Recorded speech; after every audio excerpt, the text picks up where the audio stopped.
A lot of these issues, they'd be debunked were you just to take a trip to Israel. It's very easy. Let's use, apartheid. Probably see that a lot. And it's probably pretty convincing. People have spoken about this, like there's a clear apartheid. But 20% of Israel is Arab Muslims. 20%. They have the same rights as everyone else. They are in parliament and government. They are doctors. They are attorneys. They have the same voting rights. So you go there, you'll see Arab Muslims in the IDF protecting Jews. Because they're neighbors. They just live together. Now, they have differences like any human being and any neighbor does, right? But it's cordial and it's beautiful. There are Christians that live there. There are Druze that live there.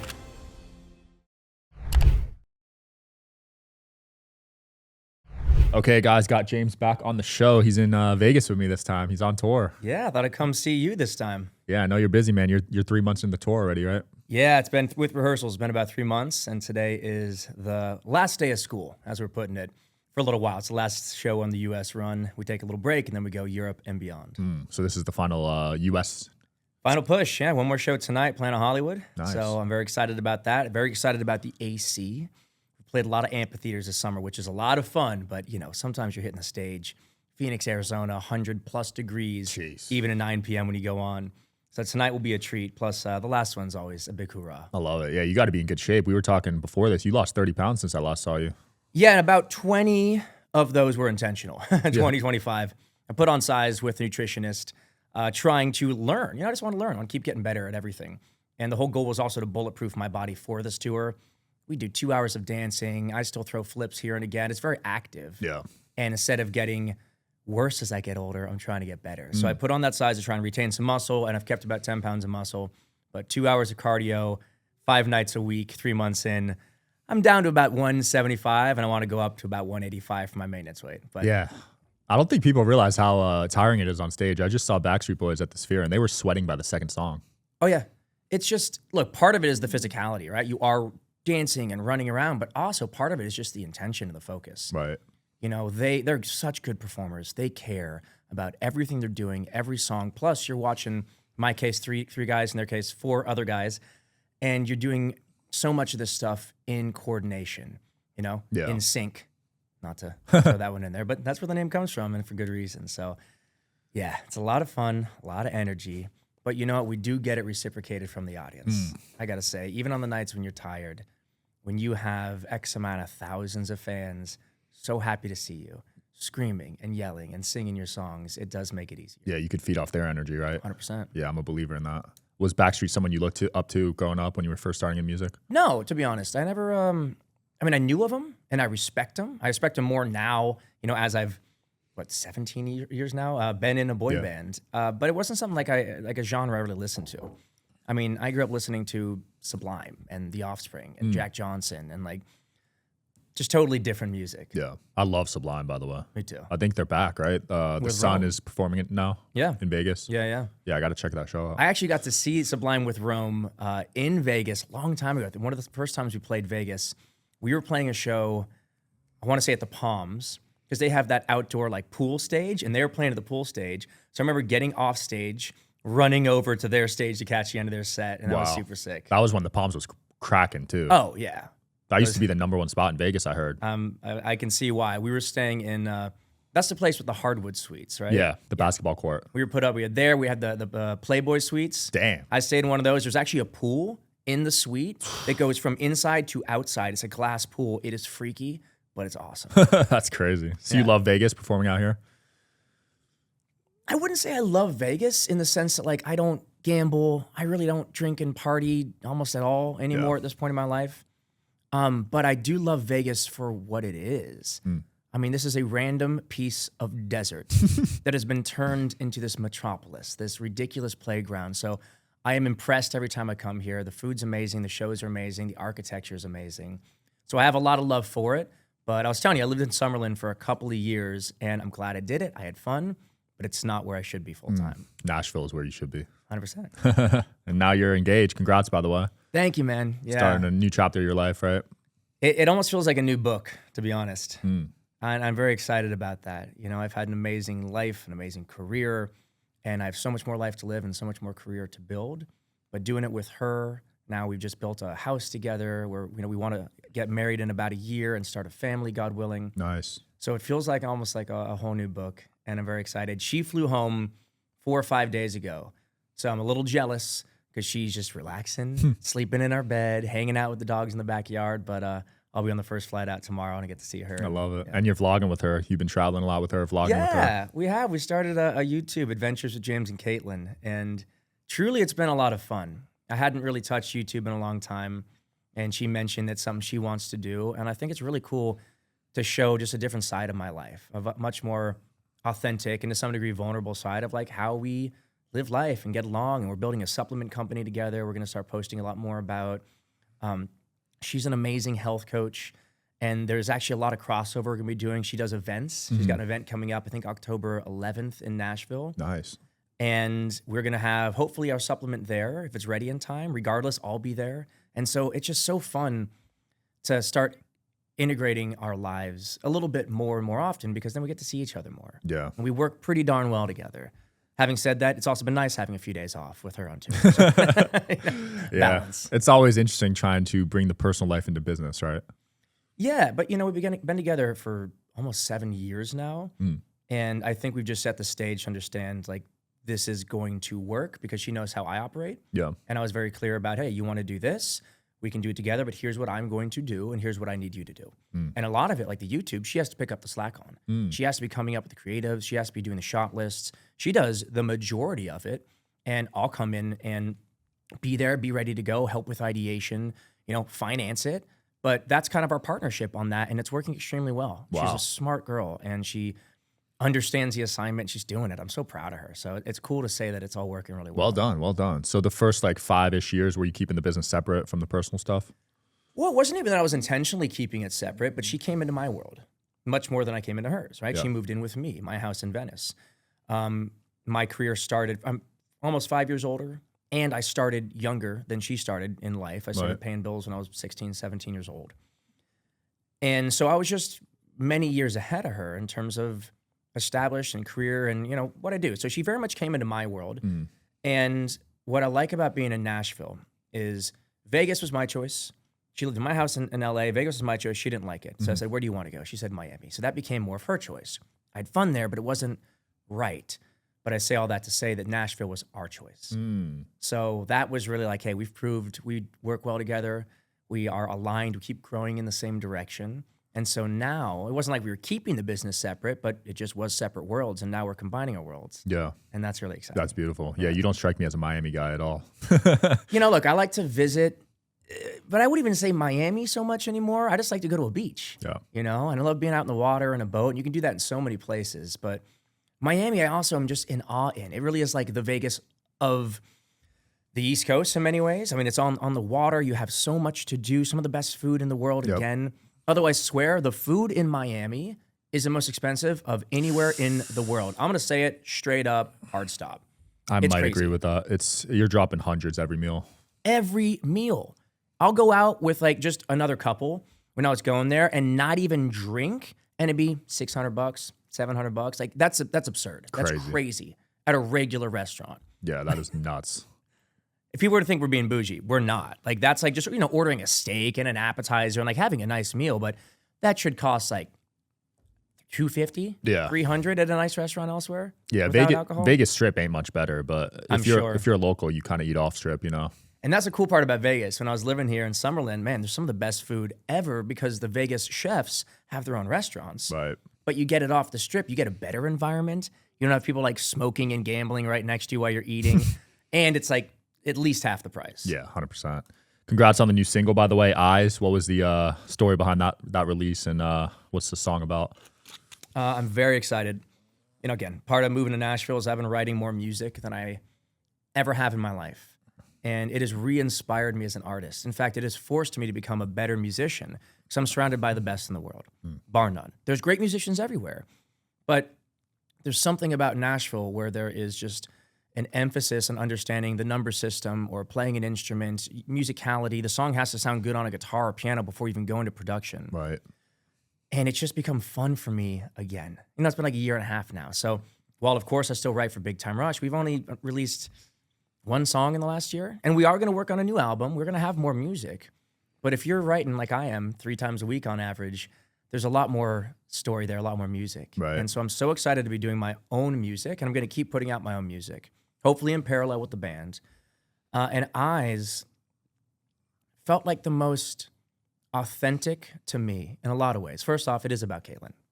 So if I were to have given Eyes to the band, it would no longer be about Caitlyn, right? Because you got people singing about whoever they're thinking about. Right. And I didn't want to change that. I wanted to keep it wholesome and original. And it's also in a manner in which I enjoy singing. So it's a good first song. And I have a bunch more coming out, but I'm real excited about it. We have the music video coming out this Friday. Nice. It's beautiful. It's just me and a baby grand at a really cool theater in Detroit.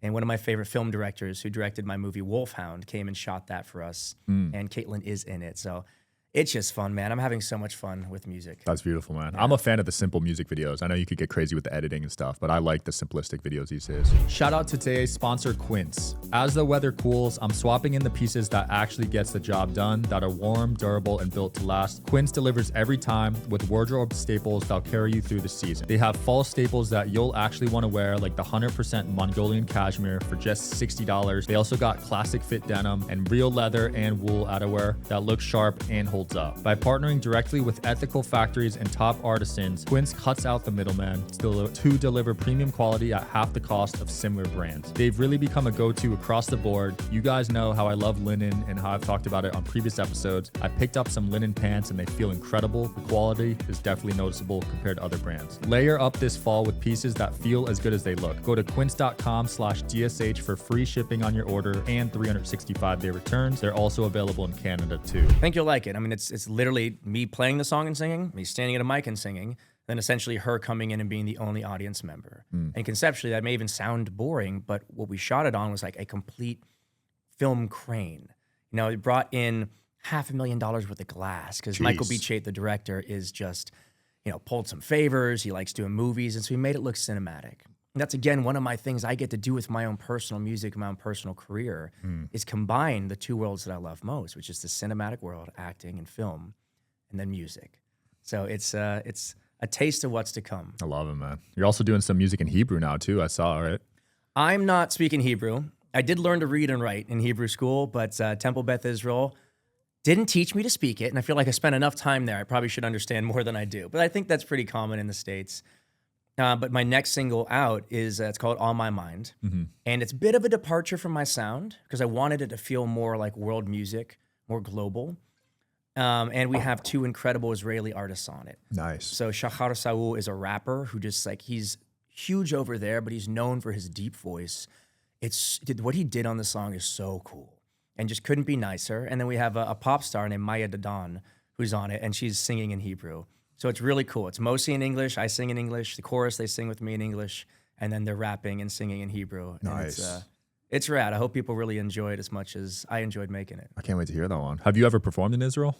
No, not yet. Wow. So I hate to dangle carrots, especially to the Israeli fans that might listen to this. We are playing Dubai as the last show on this tour in March. Yeah. And I've asked my team, I'm like, guys, we're 3 hours away. Is there any way we can play Israel? So I think there's a possibility, but understandably, it's hard for a lot of artists to go over there until other artists do it. Artists don't want to do it. Right. There is still a war going on, so I have to understand, even though I've been many times, I know it's safe. There are a lot of local artists, Middle Eastern artists performing right now, and thousands of fans and people. So I know we could do it, but if for whatever reason the band can't go, I will go and play solo music there for sure. Wow. It's that important to you. 100%. Plus, it's just a great market. It's fun. Yeah. Why wouldn't I? The same way I'd love to go back and play in Dubai and the UAE. And I don't discriminate as to where I will go. Anywhere that's excited about my music, that is okay with me going and wants me to go, I will go and play music. It's so awesome that you have an international audience like that. Like, it's almost unreal to think about, lucky. right? That's a testament to how big the TV show was. It was in over 100 countries, and that was very much the catalyst for the band. So very, very grateful that there are people that know who Big Time Rush is, know who James Maslow is all over the world. Yeah. And now our job is to put on a damn good show every night, as will be my job with my own solo music, to put out great music and perform extremely well each night so that people come, maybe because they know, but then see something that they want to come back and see again. Yeah. Yeah. I mean, next year I saw you just released the international schedule. Mexico, Australia, Dubai, like you said. It's impressive. Added Hawaii. I'm excited. We're going to play Honolulu. That's sick. Yeah, it's really, really cool. We're going to be playing a lot of places. I know there's a lot of international fans who are Grateful we finally released, and I'm sorry it's taken so long. And you know what? There might even be more shows we add. Nice. Oh, this is the first international tour for you guys? Not the first international, but we had been talking about adding shows on this tour for a while. Got it. And again, I hate dangling carrots, but I think we're going to add even more than we've released for the In Real Life tour. It's going to go on a little more. Yeah. So, man, you're going to be on the road for a long time.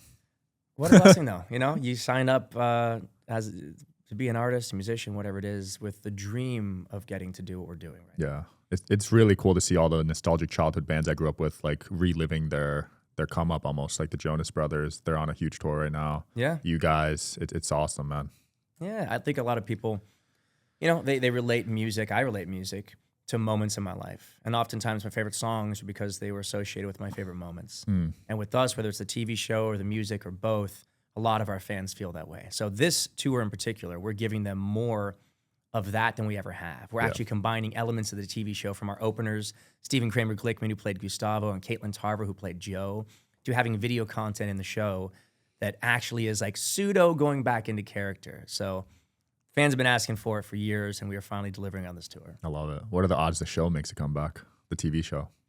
Very low, but a movie is in consideration. Okay. It's so funny. I gave one interview with a random, I think it was a Cincinnati interviewer, and we've all spoken about the fact that we're working on a movie, that we have a script, we've gone down the line, and we're hoping to make one multiple times. And for whatever reason, the one interview that I gave went viral, and everybody picked up that Big Time Rush is making a movie, and that's great. I mean, it's free press, but it's in the world of film and TV, you can't guarantee anything unless, you know, we were to put up the $15 or $20 million it would take to make the movie, which doesn't make sense for us. It's not our business. Right. There's no way to guarantee it's getting made. Having said that, we are working on it. We hope to make it. We've spent years at this point developing it. So I will say that our show in Intuit Dome the other night, we did have some buyers from some big places come and watch the show. So hopefully that helped move the needle a little bit. And maybe it's something we could film next year. Wow, I didn't know it was that much to make a movie, 15 to 20 million. You can make a movie for $2 million. You can make a movie for $400 million. Depends on what you're trying to make. I think Mission Impossible, the recent one was like $400 million. Like crazy. The Avatars, I think it was over $1 billion over 3 movies or something.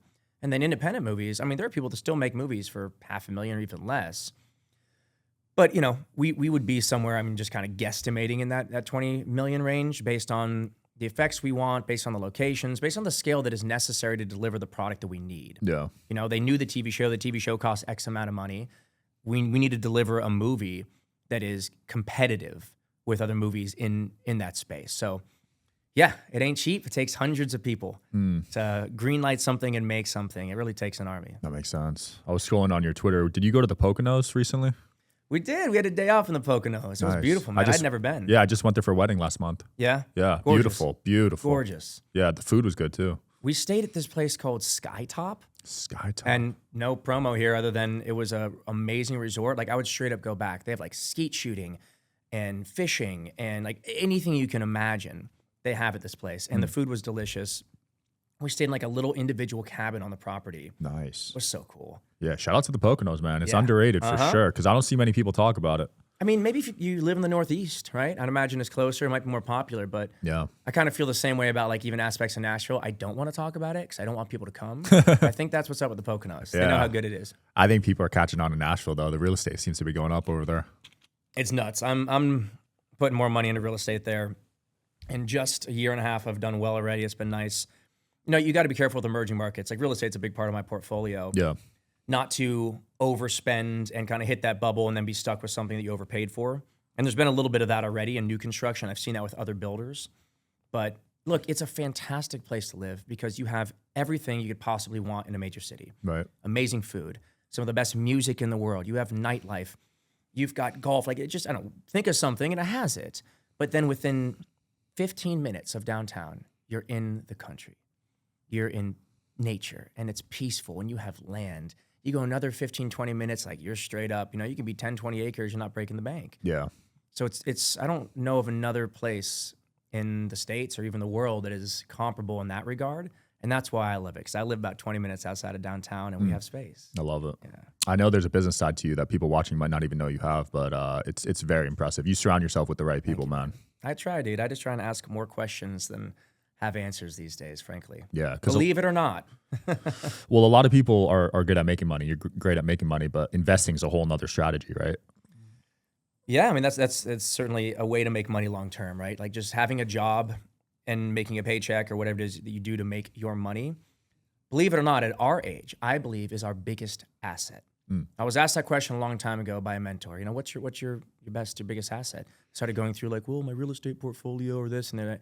Eventually, you're like, absolutely not. None of that matters. It's you. Wow. It's your ability to make money. And I think that's true.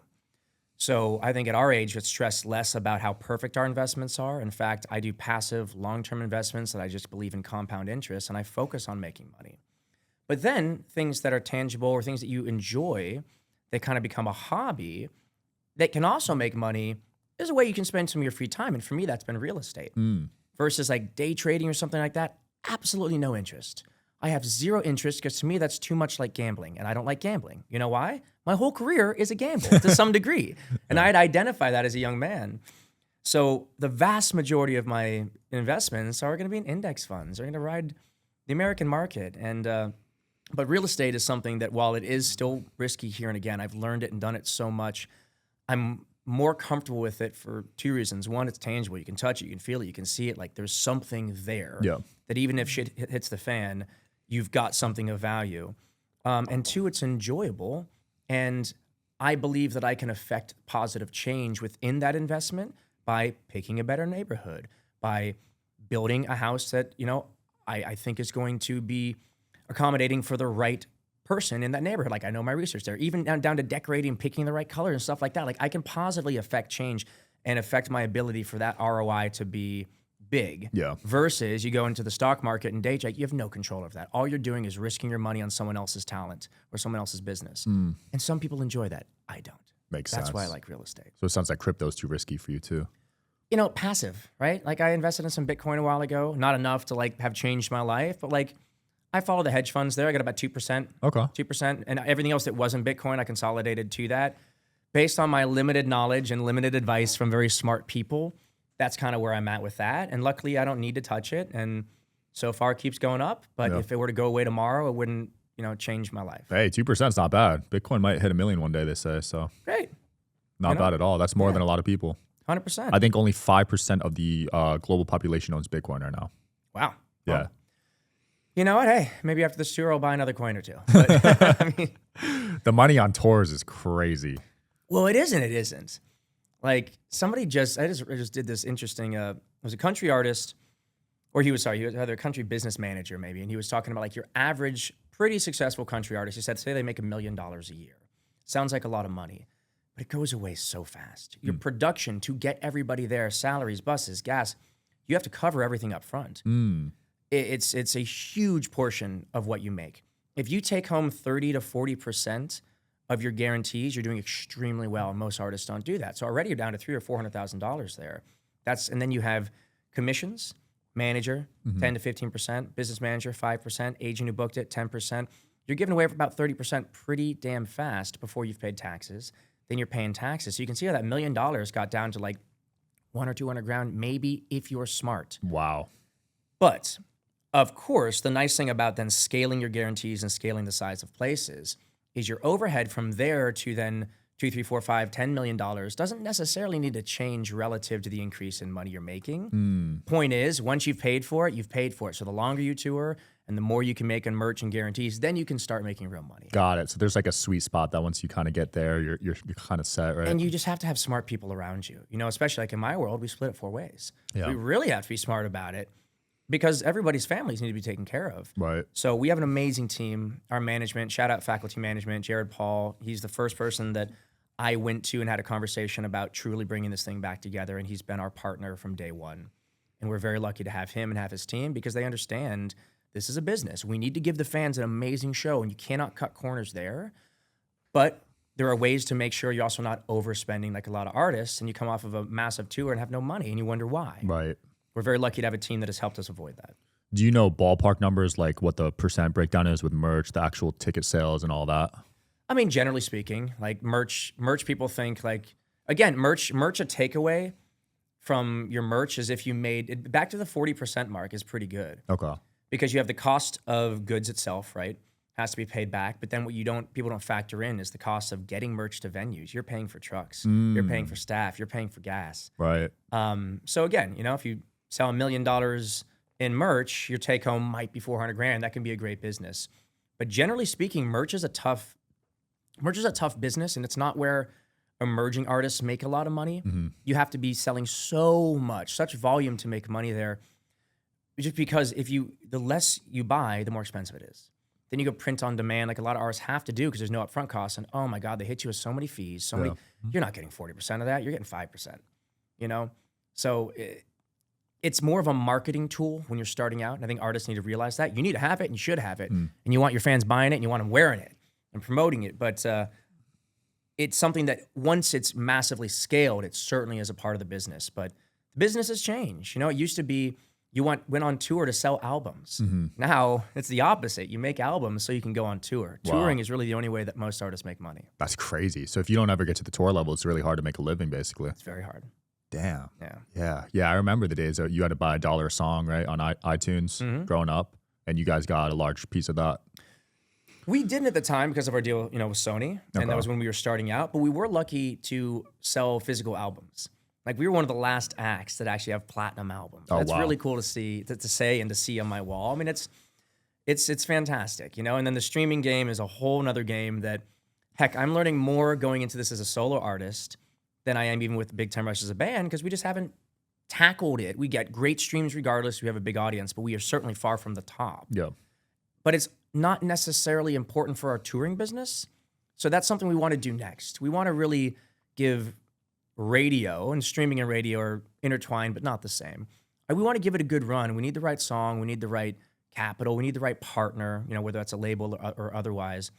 Haven't had to do it, but as a band, we very much want to do it. So again, on my own, as I'm starting to do this, just independently, no label, I'm learning a lot more about marketing. Like even on my social media, it's like, dude, I'm so proud of the fact that now, like, I have extremely good reach when I put out personal music and personal content. So it's beating Big Time Rush content. Wow. You know, sometimes, not every time, but the fact that it even competes is a testament to me going, hey, how do I use this marketing tool? Yeah. Like instead of just hating on social media, which I did for years, all artists do it. It's fucking hard. You got to put a lot of work into it.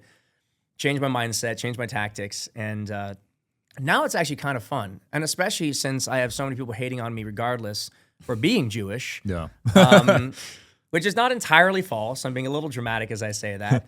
It has actually made it in some ways more fun for me because I have no pressure to impress anybody. I don't need to be liked by everybody. Yeah. I would rather be truly liked, admired, respected, loved by a smaller group of people for who I am and what I believe in, including the music I'm making, than like half-ass liked by everybody. Respect. I was scrolling on your Instagram right before this. You get phenomenal engagement. Some of your videos, over 1,000 comments. I saw you sprinkle in the Israel stuff about once every 2 weeks, right? You'll make a video. Yeah, it's honestly a matter of having the time to do it, and I want to prioritize it because it's a priority to me. It's important, but I also have several businesses to run. Yeah, and it's tough. It's like there isn't even a part of me that knows. Like I often get a lot of support on what I'm posting, and after doing it for so long now, almost 2 years, I was seeing it trend to just be so much more support. And then I posted something just a couple of days ago that was, Hamas versus the IDF. I saw that. And by the way, part of that's a tactic, right? You put it there so that people look at that and want to see it, And it's not me trying to stir the pot, but you have to hook people into even watching the content at all. Mm-hmm. And unfortunately, for whatever reason, this one got less reach, but then more hate. It got like a ton of hate. And I'm laughing about it now, but I'm human. I'm affected by that. And what broke my heart, made me, bummed, and I called my dad and talked to him about it for a while, is my intention in doing this is nothing but bringing people together. It's nothing but spreading awareness from a perspective that I don't think a lot of people have. And that perspective is somebody who has been to Israel multiple times, including 2 times since October 7th. Mm-hmm. That perspective is someone who's Jewish, but it's also someone whose best friends are Iranian. My 2 best friends growing up, Danish and Amir. And I just actually was hanging out with Danish at my show in San Diego. Shout out, buddy. CJ Charles Jeweler. I love it. That's where he's been working since high school, and he's crushing it. And I'm far from an expert in any of this, but I do happen to have a lot of unique experiences. Happen to have been studying this even since Judaica studies as a kid. And so when I see misinformation out there and I see blatant lies and propagandas that then smart people are believing, because there's more of that than there is the truth, I absolutely feel compelled to stand up. And what breaks my heart is that there are a lot of people, especially in these comments in particular, that I noticed where I'm like, some are bots, right? Yeah. But some didn't appear to be. Some were like people that are probably otherwise caring and smart and great. And they really believe that I'm wrong and I'm bad and I'm the evil one for doing this stuff to some degree. And that's unfortunate. But again, you can't appease everybody. And I hope if they look past the surface level, in fact, I doubt they even watched the video, is the truth. They probably saw the headline and just again went to, I'm just going to attack him because he's a Zionist or attack him because he's Jewish. That's the part of it that's shitty. And that's the part of it that makes me feel a little less personally attacked by it. Because anybody who actually watched through it, that video in particular, would talk about my empathy and sympathy for what's happening to Palestinians, what's happening to the Gazans that are in a war zone that is very much probably one of the worst places to live on this earth right now. But hey, most people aren't going to even watch it, you know? In fact, I'll give you kind of a funny example of that. Yeah. My buddy Amir, I'm going to give him a little shit right now. I had posted a video, I don't know, 6 or 8 months ago, entitled Free Iran. And it went into essentially freeing Iran from the IRGC, you know, talking about how 80% or more of the Iranian people are amazing people who don't want this crazy terrorist leadership they've had since the 70s. Yeah. And it goes into detail in a lot of interesting ways. And Amir messaged me after I posted that, went, "You're wrong, bro. Iran's an amazing place." And my heart sank. My heart sank. I'm like, what did I say that was wrong? I try and fact check as much as I can. I literally got so embarrassed and I went and immediately rewatched the video. Then I messaged him. I went, "Did you watch the whole video?" 5 minutes later, "Oh, my bad, bro. Great video." Fuck you, bro. Wow. Like, one of my best friends in the world. But if my best friend, you know, one of my best homies, and, you know, he was so supportive. He's like, "Oh, no, you were spot on. Sorry, I just saw the headline." you know, but if he is susceptible as a human being to seeing something and immediately having a reaction and reacting to it and saying a comment, then we all are. Yeah. You know, and I do believe that a lot of it comes from that. 100%. They've done studies on like what percentage of people actually read the full news article versus the headline. And I think it's like 70-80% just read the headline and then they move on with their day. Well, and that's a problem with the vast majority of news outlets, right? I believe it was the New York Times. Don't quote me on that. Could have been pretty sure it was the New York Times that posted the famine in Gaza and had that famous now picture of what looked like an emaciated child being held. And something like 400 million people saw that headline. Wow. And then a journalist went in and showed the original photo. The mother, first of all, in the photo is healthy. She's like, "Well, that's a little strange. How's she not starving where the baby is?" And then the brother, completely healthy. And then the father in the photo, completely healthy. And it turns out that the child has a pre-existing condition, multiple conditions. And it was complete propaganda that they eventually had to retract. But if 400 million people saw the original headline, you know how many people saw the retraction? It was around 300,000. And so people would, to this day, still use that photo as reference for why I'm wrong and why there is starvation, we can get into the nuances. Of course, there is some degree of starvation, but there's also 2 million tons of aid have been put into Gaza. That is a ton per person in Gaza. Hasn't been distributed. There's reasons for that. And so there is still hunger, but there is not this mass starvation that people believe. There simply isn't. And that photo is one of the reasons why people are outraged. Because if that photo were true or worse, or if that photo were the norm, you should be outraged.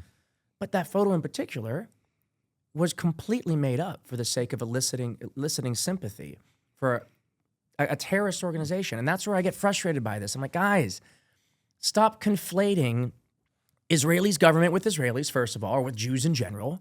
It's like saying every American is a fan of Trump or every American is a fan of Biden. Like, use your head. Like, we're different people. We live here. We're Americans, but we're not the government. And also stop conflating the Gazan people and Palestinians with Hamas. They do run the government in Gaza, and they do run the military in Gaza. And they were voted in. They killed about 1,500 people to get voted in, but they were voted in, and at the time, I'm sure a lot of people believed it'd be good for them. But I have a hard time believing that most Gazans or Palestinians actually want them to be their leadership today, having seen what they've done with the country or the place. So again, this in and of itself is a lot of information and is very confusing to people because it is a very confusing narrative, right? Like Hamas doesn't govern the West Bank or Judea Samaria because the PA, the Palestinian Authority, said absolutely not.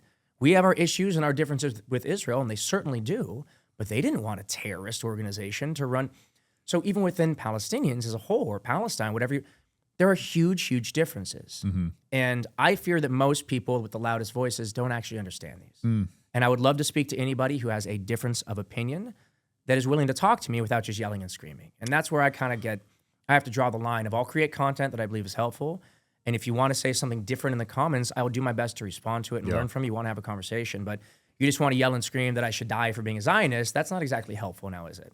I'd love to set up a cordial debate with you, no yelling allowed, if you'd be open to it. Absolutely. Yeah, I've been moderating some debates, trying to get to the bottom of the truth, because I think this war will go down as like the biggest propaganda war of all time at the moment. Because right now, like, I don't know what to believe when I see it on social media, dude. And I feel like I'm pretty educated, but still, you got to question everything. Harder. Yeah, getting harder, especially with AI and like, who's paid off these days. You never know.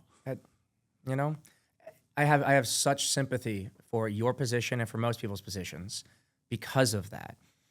But the one thing I will say, like when it comes to the majority of a lot of these issues, they'd be debunked were you just to take a trip to Israel. It's very easy. Let's use, apartheid. You probably see that a lot. And it's probably pretty convincing. Yeah. People have spoken about this, like there's a clear apartheid. 20% of Israel is Arab Muslims. 20%. It's pretty high. They have the same rights as everyone else. They are in parliament and government. They are doctors. They are attorneys. They have the same voting rights. So you go there, you'll see Arab Muslims in the IDF protecting Jews because they're neighbors. They just live together. Now, they have differences like any human being and any neighbor does, right? But it's cordial and it's beautiful. There are Christians that live there. There are Druze that live there. And so when you go there, you can see with your own eyes, you just realize, oh, well, that's not true. That's a complete lie. There's so many other examples of this that would be so easy for the world to see where they'd be there. But again, a lot of the people speaking it out online, they've never even been to the Middle East. Yeah. Most of the people haven't left their town. Doesn't make their opinion not valid. And I'm not trying to be rude as I say this, but sure as shit makes it a little less valid. It's like you want to speak from experience. You want to speak from history. You want to speak from people who are professionals in the field. And anywho, I wish it were a little bit simpler, but there's so much emotion based in most people's conversations that it is clouding judgment and it's clouding the ability for people to actually talk, listen, learn, and for some positive change for all sides and all people to happen. Yeah. I like what you said. I think you should speak from experience. Obviously, do research too, but you want to get as close to the source as possible when you're gathering information. Also, I think the people speaking are so far removed. You know what I mean? That they're not getting facts sometimes. Yeah. And if you're that passionate about it, book a flight. Guess what? You're allowed to go there. We're not allowed to go to a lot of places. You can't just walk into Gaza. Yeah. You can't just, and it's not because there's a war there now, but they'll kill you for a difference of opinion. They'll kill you if you're gay. It's legal. And so like the Gays for Gaza thing, for example, I'm just like, guys, come on. In fact, question for you. Yeah. How many countries in the Middle East are you legally allowed to be gay in? I would imagine it's a very low number, so I'll just guess like 2. 1. Which one is it? Is it Israel? It's Israel. Okay. It's the only country where you can legally be gay. It's actually one of the gay capitals of the world, Tel Aviv. You can be anything you want. You can celebrate anything you want, any religion, any sexuality, and it is encouraged, it is loved, it is promoted. And anybody with a different opinion just has that, a difference of opinion. But it's against the law everywhere else in the Middle East. What happens to you? Oh, it's punishable by death. You'll shit. get thrown off a building. You'll get stoned to death. If not, you'll go to jail at the very least. But people don't realize, how many gay Palestinians Israel has allowed in to keep them alive? That's what's crazy to me is Israel is actually one of the most, and the people, and the Israelis in general, if I can speak so boldly as to speak for them, are some of the most liberal, peace-forward people I have ever met. They do not want to be at war. They want to smoke weed and be gay and live life. And I mean, I'm talking about more of like the Tel Aviv and the less religious aspect, and I say that, somewhat in jest, but not really. Like, they're just the most chill, peaceful. They're like a bunch of hippies. And like anybody who's Israeli listening to this is going to laugh, because people picture like Mossad, almost like we picture American military. They're not like that at all. In fact, most IDF soldiers are people that have to go and serve. They do it because they know they have to, but they don't want to. Right. They're forced to because it's a small country. They respect it. They do it. But, you have to serve living over there. At least a year or two, right? 2 as a woman, 3 as a man, I believe. 3 as a man. Is what it is right now. But anyways, again, it's like I just say all this stuff because people have this image based on so much propaganda online that would be so easily changed and improved, dare I say, if they were to just take a trip. Yeah. Go over there. Well, no matter what side you're on, for people watching this, I respect you for speaking out because there's a lot of people in your situation that just stay silent. I appreciate that. And I also want to say that I respect anybody who is speaking out for Palestinians and for the people of Gaza because they are living in terrible conditions. However, I would encourage you to shift your blame from Israel to Hamas. That is why they're in terrible conditions. Israel has been and will be there to continue to support aid and support the Palestinian people as soon as this war is over, and the war ends when Hamas is gone. Yeah, I did see some, I don't know if this is true, but Hamas was stealing all the food and then upselling it for a higher price. It's been true the entire war. It's been proven now. But when you're over there, you've known it to be true. That's why the, what's the terminology? The GH, I'm saying it wrong. They have an entire force now that was led by Americans, at least initially, but I believe there's still a lot of Americans over there, whose job is to distribute aid. I'm blanking on the name, GHD. And since that's happened 2 or 3 months ago, now aid is actually getting dispersed safely because we have armed Americans and armed Israelis making sure that it goes there. There's still aid being stolen. And worse yet, there's still a massive quantity of aid not being distributed. The UN has entirely failed the people of Gaza. Wow. There is thousands of tons of aid rotting away across in Gaza that's not being distributed. Now, why? I can't speak to, but it's horrible. Like I said, Israel just delivered their 2 millionth ton of aid. That is 1 ton of aid per person in Gaza over the course of this war. By the way, they have no obligation to deliver any of these. They were attacked. But I'm glad they are. And so, and another thing that pisses me off is the vast majority of countries that called for them to stop the blockade that didn't exist by them, it existed by Hamas, have never delivered aid themselves. Israel has been the only one doing it. Now there are several other countries also contributing, but nowhere near the quantity. So name me another war where the country who was attacked is providing such large, if any, aid to their attackers. Can't think of any. It doesn't happen. And again, I am not saying that Israel has it all figured out. Their government is just as fucked up as ours, if not more, because that's human nature, right? And I want nothing to do with that. I don't want to be a spokesperson for any of that. I want to be a spokesperson for peace. And I want to be a spokesperson against this anti-Semitism that just seems like the easy scapegoat for any of this. But like, guys, use your brain. Don't just take the easy route and blame the Jews, which people have done for 4,000 years. Because it's not the Jews. I'm sure there are some Jews that do bad things, like there's some, but it should be the world against terrorism. That is it. The world for peace, for all people who want peace, and against terrorism. Let's unite there. Let's start a conversation there, and we will be friends. And we can talk about anything. I can't even imagine your DMs. You must get so much anti-Semitism in there. Yeah, it's a bummer. Like, again, I get the ones that are like blatant death threats that to me are almost comedic because they're so silly. The ones that bum me out are ones that, whether they're like fans of mine or Big Time Rush or not, and there's not many of these, but the ones that I kind of think, if they really are a fan and now they're saying that they're so disappointed and don't want to come because of this, that does bum me out because I'm trying to do right. Right. I'm trying to do right by my people, Jews, Americans. Those are my people. I'm not Israeli. But I have a lot of love for Israel, a lot of friends over there, trying to do right by them. Also trying to do right by everybody that's affected by this war on the other side as well, Palestinians and Gazans. And people don't want to listen to this part of the podcast, or they don't want to believe it. And maybe I've said things that have pissed people off, but I think it's probably because they haven't watched the full clip. Right. Truly. So those things, I hope anybody who listens to this might feel a little bit different. But you know what? Again, can't please everyone, nor do I have the energy or the time or the ability to even try. Bars. Well, James, I hope you have a great show tonight and the rest of the tour. Thanks so much. Anything else you want to close off with? We'll also link your single in the video. Yeah, let's focus on that. Eyes is out now. Music video is coming out. What might be out by the time this comes out. And then I might as well plug On My Mind with Shachar Saul and Maya Dadan. That's fun as well. That's going to be coming out, I think, around October 3rd. Beautiful. So just listen to some new music. Hope you guys like it. A lot more to come. Awesome. Appreciate We'll link the you having me vlogs on. below with your wife as well. Or Yeah, soon-to-be wife. Soon-to-be wife. Adventures with James and Caitlyn. That's fun. We're going to be doing a lot more of those. Awesome. Check them out, guys. See you next time. Peace. Thanks, guys. I hope you guys are enjoying the show. Please don't forget to like and subscribe. It helps the show a lot with the algorithm. Thank you.